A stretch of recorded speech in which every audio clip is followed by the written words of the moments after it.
During the Book of Boba Fett episode 6, we get a flashback to Grogu at the Jedi Temple during Order 66.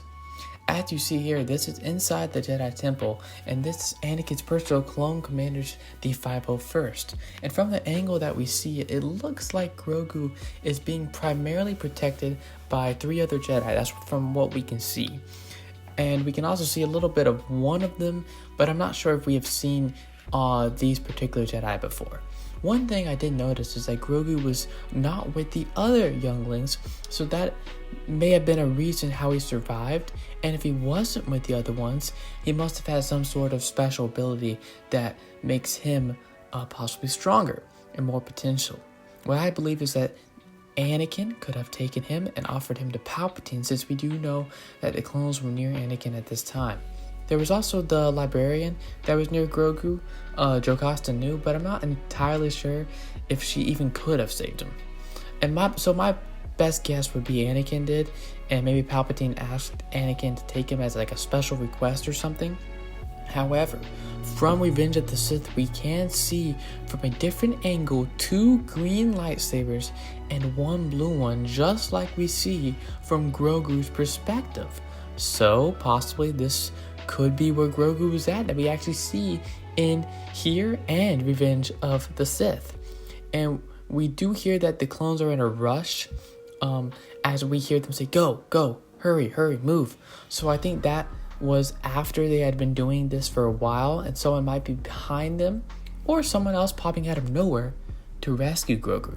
Or even since Grogu has been trained, and he was being trained at this time, maybe he used the Force to get rid of the clones somehow and escape out of there himself. However, I'm not sure how likely that would be. I think Anakin getting him would be a lot more plausible. Also, we remember when Ahsoka said to Mando in season 2 of The Mandalorian, I believe episode 5, that Grogu was chosen to almost, in a sense, block those memories he has, and you can definitely see on his face about how scared he was, and he didn't know a single thing that was happening. He didn't sense it. Anyway, I thought it was really interesting seeing this and how open the Book of Boba Fett was to flashbacks. So that means maybe in the Kenobi show we will see more flashbacks with Anakin and Obi-Wan, maybe on Order 66, maybe before, maybe during episode 1 and episode 2 with both of them. You know, the sky's the limit with the technology they have, especially with how we see all Luke. And even maybe from a new perspective, just like we saw Grogu's perspective here. Anyway, that's it for the video. Hope you enjoyed, and may the Force be with you, always.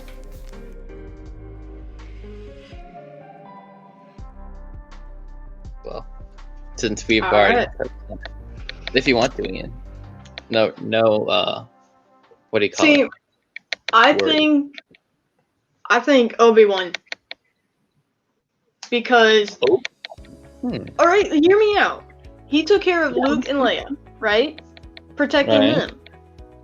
And so, and since Grogu was there, and since Anakin didn't kill him, obviously that he's in Mandalorian, that he sent Grogu somewhere, I don't know where, but I think him and really Obi-Wan, because I mean, like, he was last Jedi, really, because Yoda, well, also Yoda could have done it too, because we don't know what Yoda did. He just went into exile.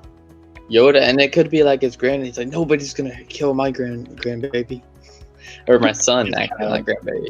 His child. I'm just thinking he's so much older than him. Yeah. No one's gonna kill him. Maybe that's who I think. Because they're the last 2 Jedi that's really Jedi alive.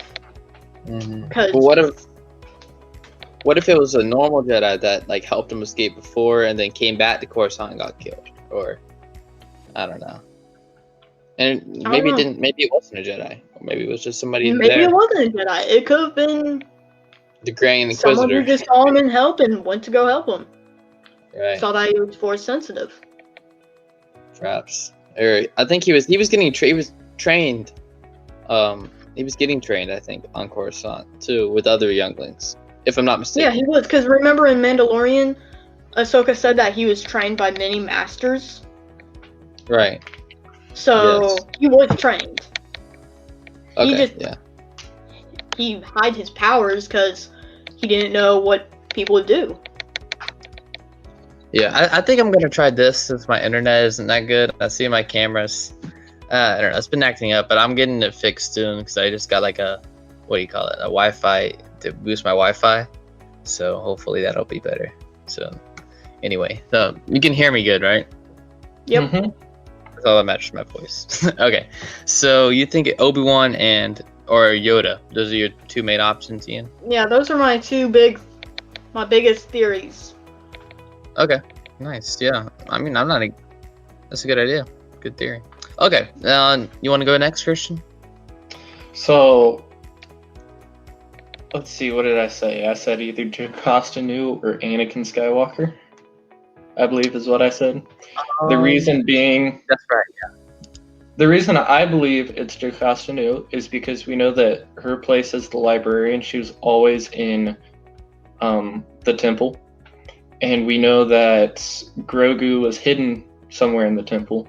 So, I mean, who better to know where that hiding place is than Jocasta Nu? But then the reason why I think it's Anakin is because we know he walked through the entire temple, slaughtering a bunch of children. And you always say that. According to Ahsoka, his memories go dark. So we know he had to have some kind of brush with the dark side, whether it's Anakin or if it was Palpatine. So maybe Anakin saw him, or Grogu saw him killing all these children, or I mean, who knows? But I definitely think Anakin has something to do with Grogu, just because of the fact of what Ahsoka said about him being his memories going dark. Something so traumatizing that he kind of buried it deep inside of him. So I think it's one. I think it's either of them. Okay. Yeah, I think it possibly could be. The first time I heard of this, I thought it could be Jocasta Nu, but I mean, I just don't really see why she would do it. I mean, like, why Grogu? Is there something special? Is he like more powerful than the other younglings, or? He's Yoda's son. That's why. Maybe, yeah. I see where you get from. And also, special. Yeah, he could have been more powerful, and she could have sensed it, and so she wanted to protect him. Right. Yeah. Okay, so, who I think it is? Actually, I made a video on this. One video. It was about the Bad Batch, possibly, because we're getting a show on that, and it could be the Bad Batch. Like, they were assigned to Palpatine, possibly assigned them to take Grogu from the temple and train him to use the dark side, and that's how he has these dark memories. And then somehow someone takes him away. Maybe Obi-Wan travels from Tatooine to get Grogu and hide him somewhere. I don't know, something like that. I didn't explain that in the video. That's just randomly popping up in my head for something that we could see, because those are two shows that are coming out, the Bad Batch and Kenobi series, and then Grogu's one of the most popular characters, so maybe it could be. And another one I had was Mace Windu, perhaps. I'm not sure if it is, but it would be kind of funny. It would be funny. I'm not really sure how possible that is to happen, but maybe. I don't know. He was Yoda's friend. What do you think on this? I'm a firm believer that Mace Windu's dead. Well, yeah, he got electrocuted and then he was thrown out a window. Come on. I think he's dead. Don't you want him to be alive, though? I mean, it would be cool if. It would be amazing. And it just seems so. Just like not possible. That's a real